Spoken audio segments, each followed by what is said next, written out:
नमस्कार, विंध्या टाइम्स में आप सभी का स्वागत है।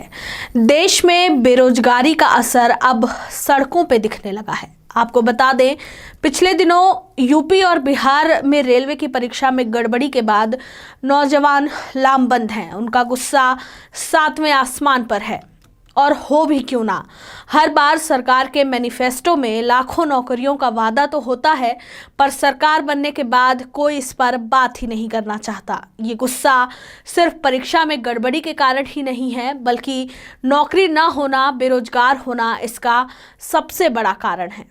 इस देश का 3.03 करोड़ युवा बेरोजगार है।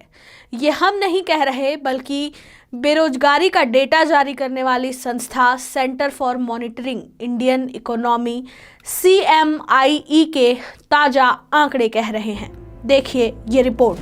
भले ही हमारी सरकारें लोगों के जीवन स्तर को सुधारने और उन्हें उपयुक्त रोजगार मुहैया कराने का दम भरती हों, लेकिन जमीनी हकीकत यही है कि हमारी अधिकांश जनसंख्या बेरोजगारी के कारण भूखे पेट सोने और शिक्षा विहीन रहने के लिए विवश है।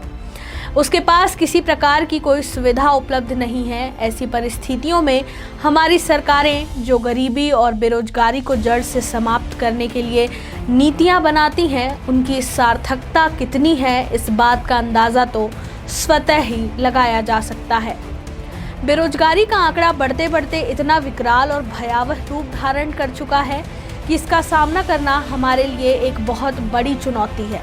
बेरोजगारी का डेटा जारी करने वाली संस्था centre for monitoring Indian economy के ताज़ा आंकड़ों के मुताबिक सितंबर और दिसंबर 2021 के दौरान देश में बेरोजगारी की कुल संख्या 3.18 करोड़ रही।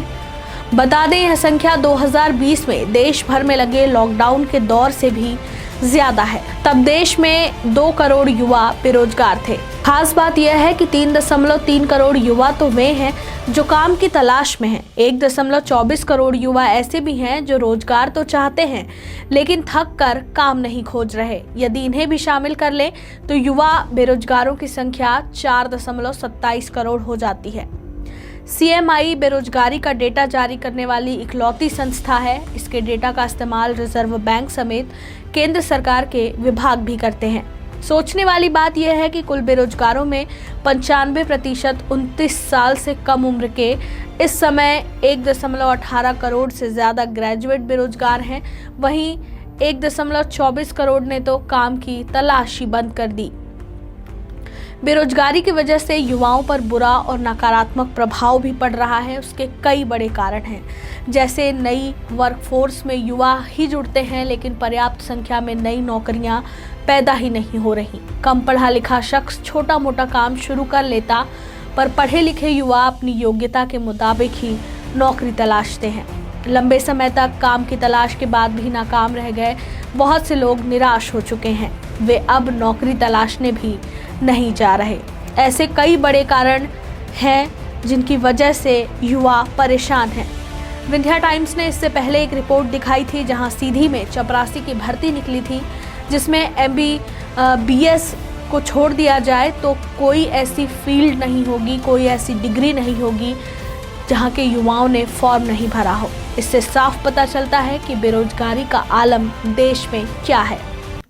सवाल हमारे सामने कई हैं। सवाल यह भी है कि क्या देश में सही नीतियों के माध्यम से बेरोजगारी दूर नहीं की जा सकती?